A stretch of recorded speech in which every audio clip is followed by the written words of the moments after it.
Jadi kami di sini akan mewawancarai salah satu mahasiswa BIPA yang ada di Universitas Negeri Medan. Adapun tugas ini untuk memenuhi tugas mata kuliah manajemen pendidikan yang diampu oleh Bapak Dr. Joharis Lubis MM.MP. Mari kita saksikan bersama-sama. Halo, siapa nama kamu? Hello, what is your name? Hello, my name is Khalid Dave. Halo, nama saya Khalif Dev. Dari mana kamu berasal? Where do you come from? I came from Africa, Ethiopia.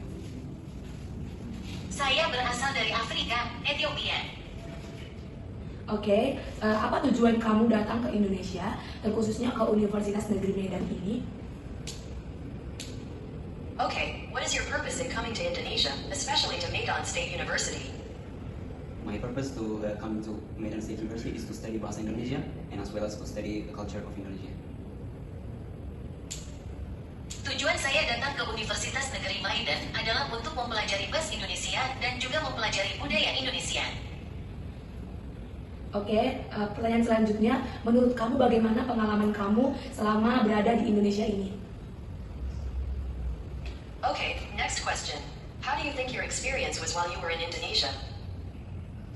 My experience in Indonesia is still good, it's going good, so I'm enjoying it here because I meet a lot of people in here, they are so kind and I'm enjoying it. Pengalaman saya di Indonesia masih bagus dan berjalan baik, jadi saya menikmati di sini karena saya bertemu banyak orang di sini. Mereka sangat baik dan saya menikmatinya. Oke, pertanyaan selanjutnya akan ditanyakan oleh teman saya. Oke, Khalid, berapa jumlah sekolah dan universitas yang kamu ketahui di daerah tempat tinggal? How many schools and universities do you know in the area where you live? In my area that I live, there are a lot of universities and schools, but I'm not sure the numbers. But there are a lot of universities, so it's difficult for me to remember them. I'm not sure the number, but there are a lot of universities in my area. Telepon di daerah tempat saya tinggal terdapat banyak universitas di sekolah, tetapi saya tidak yakin jumlahnya, tetapi universitas-universitas tersebut banyak sekali sehingga sulit bagi saya untuk segera mengingatnya. Saya tidak yakin jumlahnya, tetapi ada banyak universitas di daerah saya. Selanjutnya, Khalid, berapa jumlah sekolah dan universitas yang masih digunakan di daerah tempat tinggalmu? How many schools and universities are still in use in the area where you live? Most of the universities in my area that I live, they are in use, but some of them are not giving a education because there are some kind of civil unrest. So most of them are still running, but a little universities are not using this time.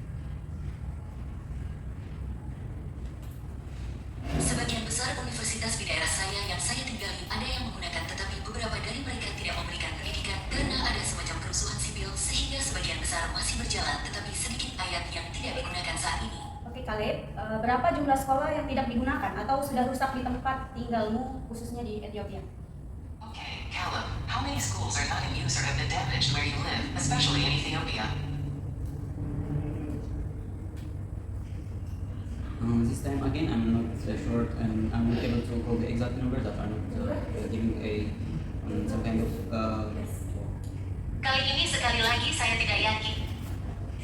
This time again, I'm not sure to call the exact number of universities that are not giving a cooperative for students, but there are a little universities they are not running this time because of civil unrest and because of some kind of war. So I'm not sure the exact number, but there are some universities. Kali ini sekali lagi saya tidak yakin untuk menyebutkan jumlah pasti universitas yang tidak memberikan properti bagi mahasiswanya, tetapi ada beberapa universitas yang tidak mereka jalankan kali ini karena kerusuhan sipil dan karena semacam perang, jadi saya tidak mau menyebutkannya. Yakin jumlah pastinya, tetapi ada beberapa universitas. Selanjutnya, bagaimana sarana dan prasarana pendidikan yang digunakan di sekolah-sekolah di Ethiopia? Furthermore, what are the educational facilities and infrastructure used in schools in Ethiopia? Educational facilities in my country and infrastructures range from well-equipped urban institutions to under-resourced rural schools. So the disparity is not so, and it's not unclear. It's not clear. So there are a lot of universities that are not giving property, so it's not the exact answer for me. Fasilitas pendidikan di negara saya dan infrastrukturnya berkisar dari lembaga perkotaan yang lengkap hingga sekolah pedesaan yang memiliki sumber daya terbatas sehingga kesenjangan tidak dinonaktifkan dan tidak jelas sehingga banyak universitas yang tidak memberikan properti jadi itu tidak. Oke Khalid, apakah sarana dan prasarana di Ethiopia sudah mendukung proses pembelajaran?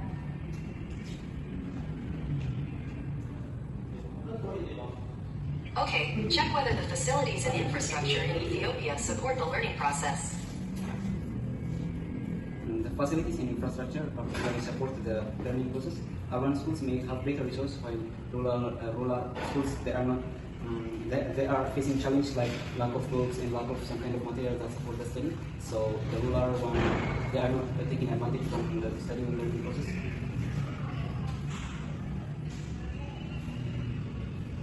Sarana dan prasarana khususnya yang mendukung proses learning adalah sekolah yang berjalan mungkin memiliki sumber daya yang lebih baik. Sedangkan sekolah di pedesaan yang tidak menjalankan proses learning menghadapi tantangan seperti kekurangan buku dan kurangnya bahan pendukung pembelajaran sehingga tidak menjadi penguasa. Mengambil keuntungan dari proses belajar-belajar. Khalid, menurut kamu, manajemen di Indonesia itu bagaimana? Apakah sudah bagus atau belum? Colin, what do you think about management in Indonesia? Is it good or good? In my opinion, Indonesian school management, I think it's good and it's better than some other countries because the students have like physical activity for learning the way process, how it works, how the management of school works. So it's way more better than the Ethiopian or other countries. Menurut pendapat saya, manajemen sekolah di Indonesia menurut saya bagus dan lebih baik daripada beberapa negara lain karena para siswanya menyukai aktivitas fisik untuk mempelajari proses beban, cara kerjanya, cara manajemen sekolah saya jadi jauh lebih baik daripada di Ethiopia atau negara lain. Apakah keunggulan yang terdapat di negara kamu dalam bidang pendidikan, khususnya bidang pendidikan? What advantages do your country have in the field of education, especially in the field of education? In Ethiopia, take advantage by spreading some schools in rural area and some in urban area. So in Ethiopia, school of management and some related fields, they are not that much famous, but it's obvious there is school of management. So students can take advantage from that. Ethiopia mengambil keuntungan dengan menyebarkan beberapa sekolah di wilayah penguasa pedesaan dan kemudian beberapa di wilayah Irvin sehingga di sekolah manajemen Ethiopia dan beberapa film terkait mereka tidak begitu terkenal tetapi jelas ada sekolah manajemen sehingga siswa dapat memanfaatkan hal itu. Baik Khalid, selanjutnya, apa kelemahan negara kamu dalam bidang pendidikan? Okay, next, what are your country's weaknesses in the field of education?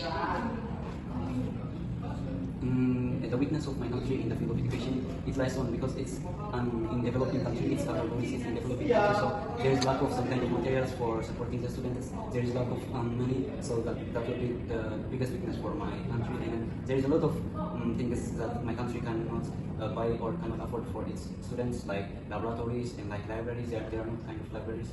Laboratories also, that's the main weakness in my country.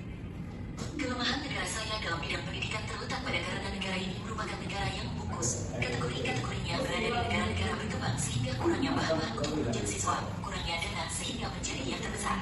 Kelemahan bagi negara saya dan kemudian ada banyak hal yang negara saya tidak dapat beli atau tidak mampu beli untuk itu siswa seperti laboratorium dan perpustakaan. Menurut kamu, apakah negara Indonesia ini sudah unggul terutama dalam bidang pendidikan? In your opinion, Indonesia is superior, especially in the field of education. In my opinion, as I said before, Indonesia is way better than some other countries in school or in study field because the students have the chance to get involved in not only in theory but they are involved in practical study. So Indonesia is way better than other countries. It's superior. Oke Khalid, kamu boleh tahu rata-rata gaji pokok guru ataupun dosen di universitas yang negeri di negara kami itu berapa ya? If I may, what is the average basic salary for teachers or lecturers at state universities in our country?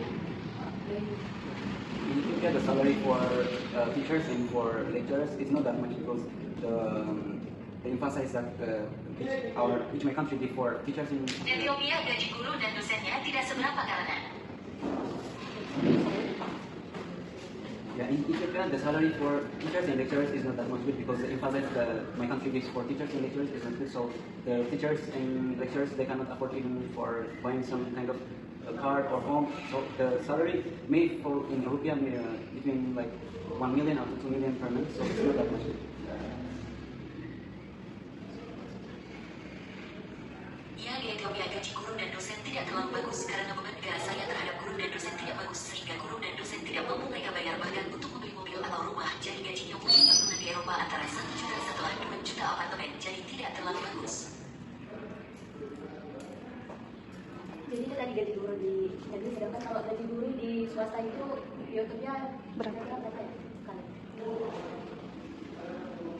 So that's the salary for teachers in the state, whereas the salary for teachers in the private sector is roughly what it is in Utopia. In the private sector, the salary is way much better than the government sector because the private sector they can manage their money and so they can pay for their teachers or for their lecturers much better than the government one. So the private sector, I think it's the best one to work there. So in my opinion, the private sector. Di sektor swasta, gajinya jauh lebih baik daripada di sektor pemerintah karena sektor swasta yang mereka punya. Mereka bisa mengelola uang mereka sehingga mereka bisa membayar guru atau kuliah mereka jauh lebih baik daripada pemerintah untuk menjawab sektor swasta. Saya kira itu yang terbaik untuk dikerjakan di sana. Oke, apa strategi yang dilakukan oleh pemerintah Ethiopia dalam meningkatkan manajemen pendidikan? Okay, what are the strategies carried out by the Ethiopian government in improving education management? The Ethiopian government implements strategies like expanding access, giving training for the teachers, and then community involvement in partnership with international organizers, so that can improve the school of management sector. So these kind of strategies are used by Ethiopian government. Pemerintahan sepanjang hari menerapkan strategi seperti memperluas akses, memberikan pelatihan bagi para guru, dan memberikan keterlibatan masyarakat dalam kemitraan dengan penyelenggara internasional sehingga dapat meningkatkan sektor sekolah manajemen sehingga strategi semacam ini digunakan oleh pemerintah Ethiopia. Selanjutnya, bagaimana masyarakat lokal berpartisipasi dalam meningkatkan pendidikan di komunitas mereka? Next, how local communities participate in improving education in their communities. Local communities in Ethiopia participate by contributing to school maintenance, encouraging school attendance, and engaging in community education initiatives. So, especially in rural areas, they are trying to engage with some kind of school sectors. So, yeah, that's all. Komunitas lokal di Ethiopia berpartisipasi dengan berkontribusi terhadap pemeliharaan sekolah, mendorong kehadiran di sekolah, dan terlibat dalam inisiatif pendidikan komunitas yang sangat khusus di daerah pedesaan, sehingga mereka mencoba untuk terlibat dengan beberapa sektor sekolah jariah. Itu saja. Oke, terima kasih Khalid. Itulah pertanyaan yang dapat kami paparkan kepada Khalid mengenai manajemen sekolah. Terima kasih. Okay, thank you. That's the question we can explain to you regarding school management. Thank you. Okay, thank you. I want also to express my gratitude for you guys because you guys asked me again for this kind of interview. So I'm glad to answer these questions. Thank you. Oke, terima kasih. Saya ingin berbicara untuk mengungkapkan rasa terima kasih saya kepada kalian karena kalian bertanya lagi kepada saya untuk wawancara seperti ini. Jadi saya dengan senang hati menjawab pertanyaan ini. Terima kasih. Oke, baiklah. Sekian hasil wawancara kami dengan mahasiswa BIPA yang ada di Universitas Negeri Medan. Semoga video ini bermanfaat bagi kami, bagi kalian semua yang menonton dan juga bagi sekolah yang ada di Indonesia ini. Kami kelompok 1 mengucapkan terima kasih. Bye-bye.